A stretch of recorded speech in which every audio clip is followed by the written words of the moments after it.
Class 7 Social Science Chapter 3 State Government. This is the second video of this chapter. In this video, we will understand the topic legislature of our chapter. And for understanding the legislature, this is the state legislature. बच्चे, you need to think that or you need to make sure कि आप इस chapter में सिर्फ और सिर्फ India के state government के बारे में पढ़ेंगे. हम लोग सेंट्रल लेजिस्लेचर के बारे में बात नहीं करेंगे. हम लोग किसके बारे में बात करेंगे? सिर्फ और सिर्फ स्टेट लेजिस्लेचर के बारे में.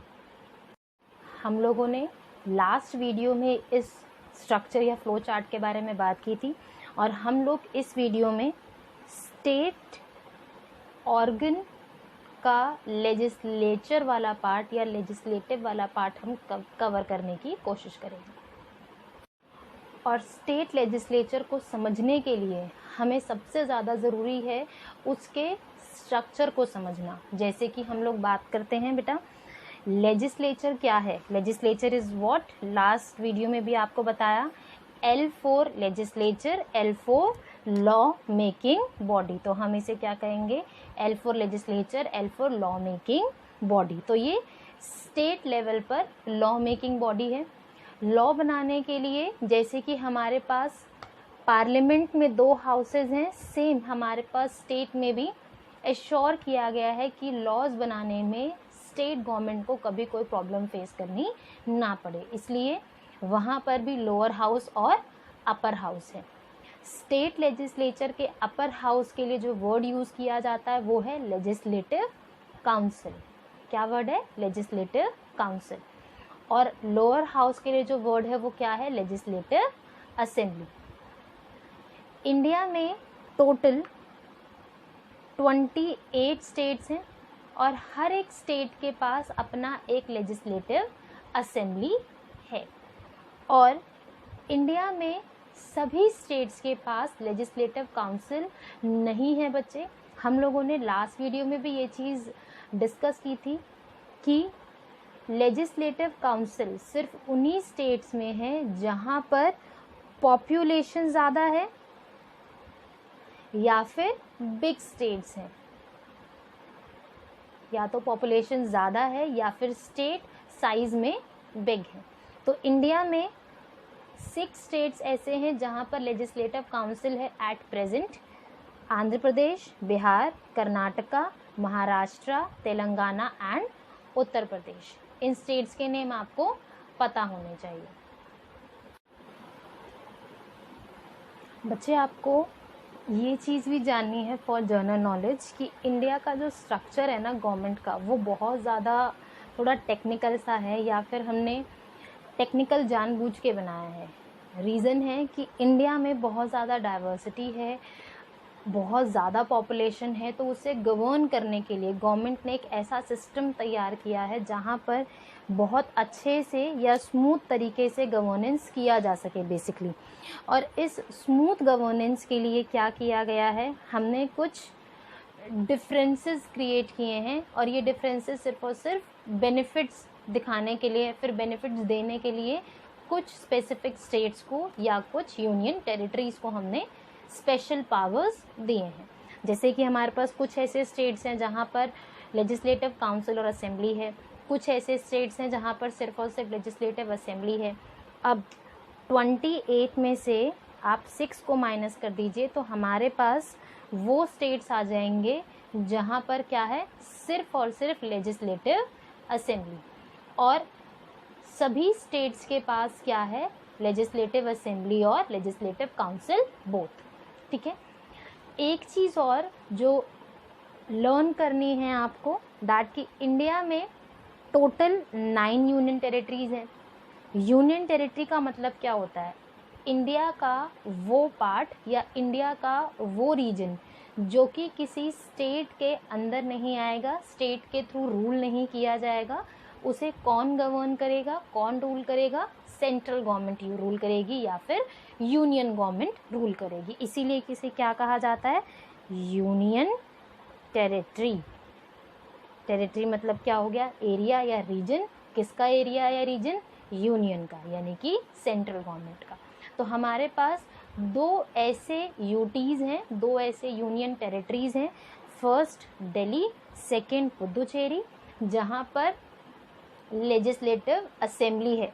ऑल्दो यूनियन टेरिटरीज़ के अंदर लेजिस्लेटिव असेंबलीज नहीं होती, पर दिल्ली और पुदुचेरी के अंदर लेजिस्लेटिव असेंबलीज हैं, ये आपको लर्न करना है। अब एक बार बुक में देखते हैं, बुक में क्या लिखा है। The state legislatures consist of to houses, the first house और द लोअर हाउस। आप यहाँ पर लिख लीजिएगा, लेजिस्लेटिव असेंबली के साथ क्या है, ये लोअर हाउस है।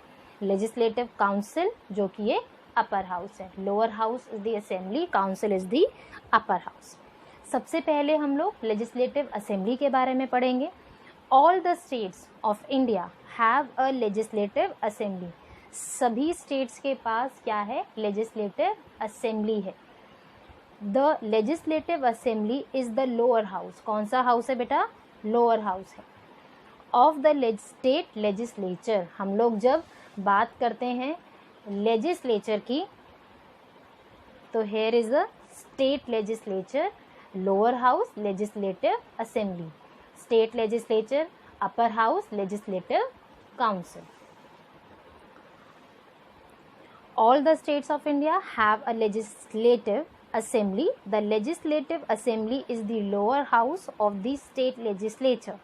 It consists of representatives directly elected by the people during the assembly elections.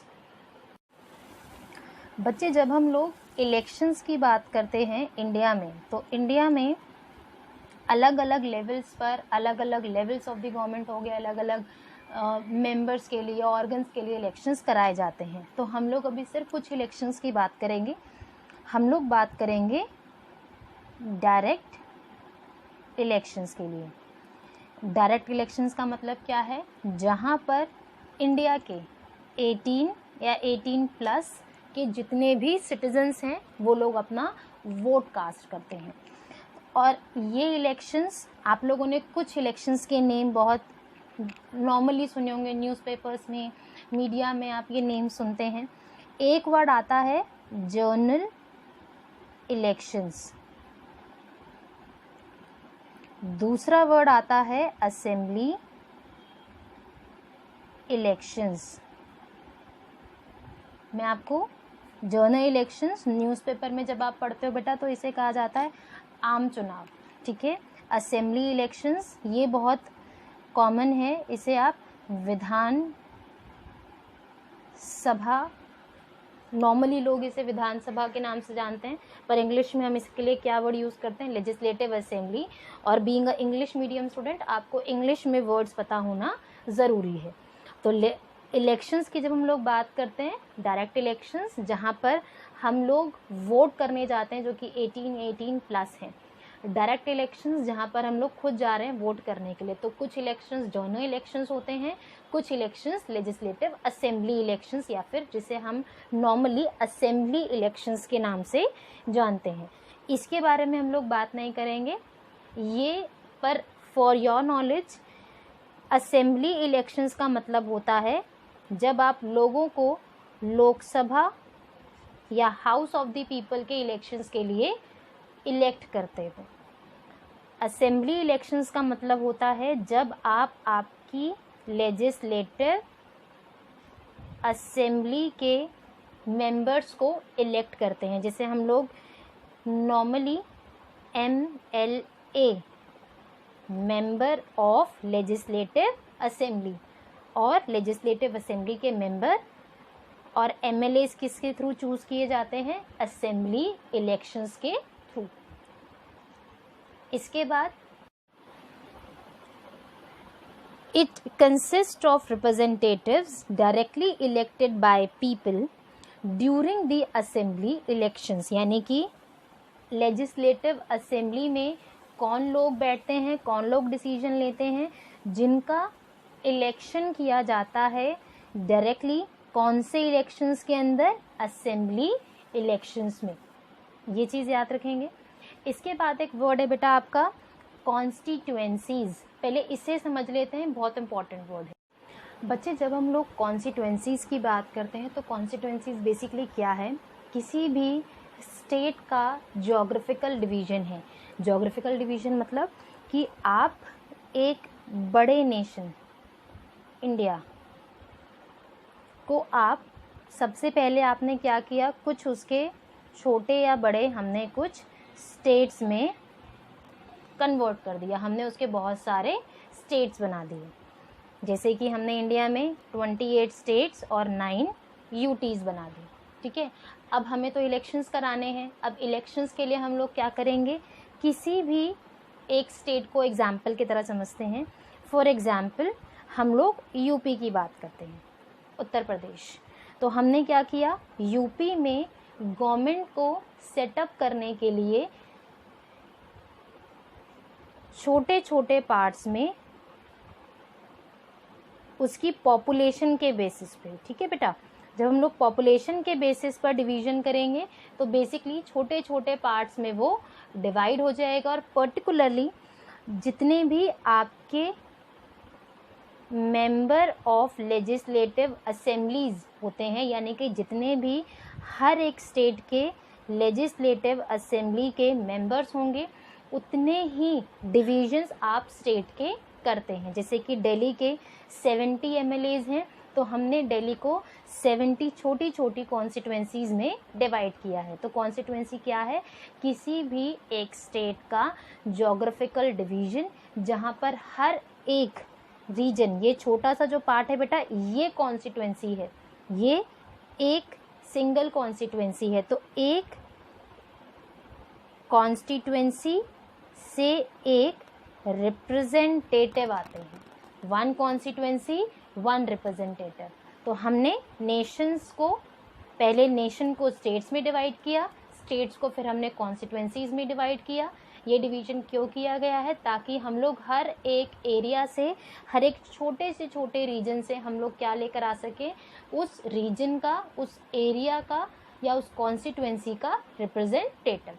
तो हर एक स्टेट के अपने अपने रिप्रेजेंटेटिव्स के नंबर्स हैं, जिसके बारे में हमें इलेक्शन कमीशन के पास या हमारे कॉन्स्टिट्यूशन के पास पूरा एक लिस्ट होता है, ठीक है। अगर किसी के मेंबर्स बढ़ते हैं या कम होते हैं तो हम उस कॉन्स्टिट्यूएंसी को उस तरीके से डिवाइड करते हैं। तो आपने कुछ, जैसे कि आपको पता होने चाहिए, जैसे कि हाईएस्ट नंबर ऑफ कॉन्स्टिट्यूएंसीज कहाँ पर हैं, यूपी में है, ठीक है। लोएस्ट हम लोग सिक्किम की बात करते हैं।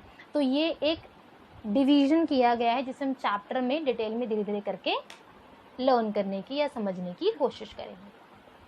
तो बच्चे हम लोगों ने क्या देखा, that a state is divided into smaller units, और छोटे यूनिट्स में डिवाइड कर रहे हैं, जिसे हम कॉन्स्टिट्यूएंसीज कहते हैं।